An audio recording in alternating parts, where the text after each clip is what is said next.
আজ মাঘী পূর্ণিমা উপলক্ষে শ্রীরামকৃষ্ণ পার্ষদ স্বামী অদ্ভুতানন্দ লাটু মহারাজের পূর্ণ জন্মতিথি উপলক্ষে পাঠ করছি স্বামী গম্ভীরানন্দ রচিত শ্রীরামকৃষ্ণ ভক্তমালিকা গ্রন্থ থেকে। স্বামী অদ্ভুতানন্দের একটি অভ্যাস ছিল এই যে, শাসনের প্রয়োজন হইলে অপরকে শাসন না করিয়া নিজেকেই শাসন করিতেন, আর উপদেশ দানকালে অভিমান দূর করিবার জন্য নিজের নিরক্ষরতার স্মৃতি সর্বদা জাগাইয়া রাখিতেন।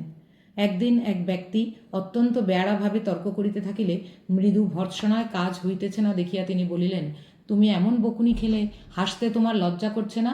এমন বেহায়া তুমি?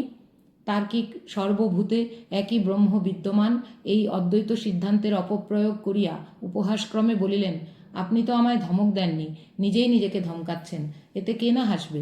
লাটু মহারাজ তখন আত্মস্থ হইয়া বলিলেন, হ্যাঁ, লাল কাপড় পরেছি, ভারী সাধু বনে গেছি আর কি।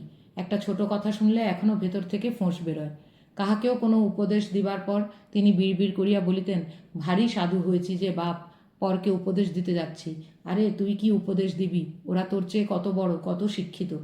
এই পদ্ধতিকে তিনি বলিতেন উল্টো পাক দিয়ে মনের পাকগুলোকে খুলে দেওয়া, আর সঙ্গে সঙ্গে হাতে উল্টা পাক দেখাইয়া দিতেন। লাটু মহারাজ একদিন কোনো এক ভদ্রলোকের গৃহে নিমন্ত্রিত হন। বাড়ির লোকেরা অনেকেই তাহাকে চিনিতেন না, সুতরাং গেরুয়াধারী সন্ন্যাসীকে পংক্তি হইতে পৃথক করিয়া বসাইলেন এবং পরিবেশনকালে তেমন মনোযোগও দিলেন না। অকস্মাৎ গৃহকর্ত্রী সেখানে আসিয়া এবং অবস্থা দেখিয়া কান্নার সুরে বলিতে লাগিলেন, আমার কি হবে গো, সন্ন্যাসীকে খেতে বসিয়ে দেখলুম না। নিরভিমান স্বামী অদ্ভুতানন্দ যতই সান্ত্বনা দেন, গৃহিণী ততই গৃহের অকল্যাণের ভাবনায় বিলাপ করেন। ইহা দেখিয়া তিনি সেই আসনে বসিয়াই গৃহের মঙ্গলের জন্য 2-4 মিনিট জপ করিলেন। শ্লীলতার জ্ঞান ছিল তাহার আবার অপূর্ব।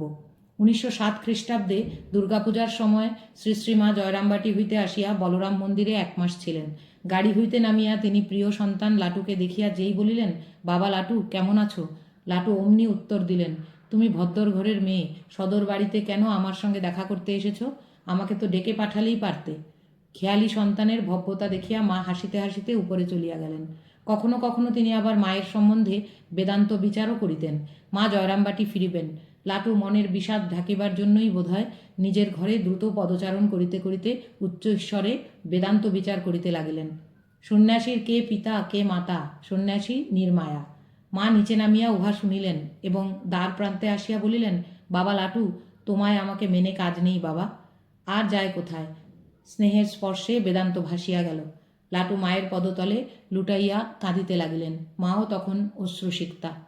মায়ের চক্ষে জল দেখিয়া লাটু আবার তাহাকে প্রবোধ দিতে লাগিলেন, বাপের ঘরে যাচ্ছ মা, কাঁদতে কি আছে? ইহা বলিয়া স্বীয় উত্তরিয়ে মায়ের অশ্রুমোচন করিলেন।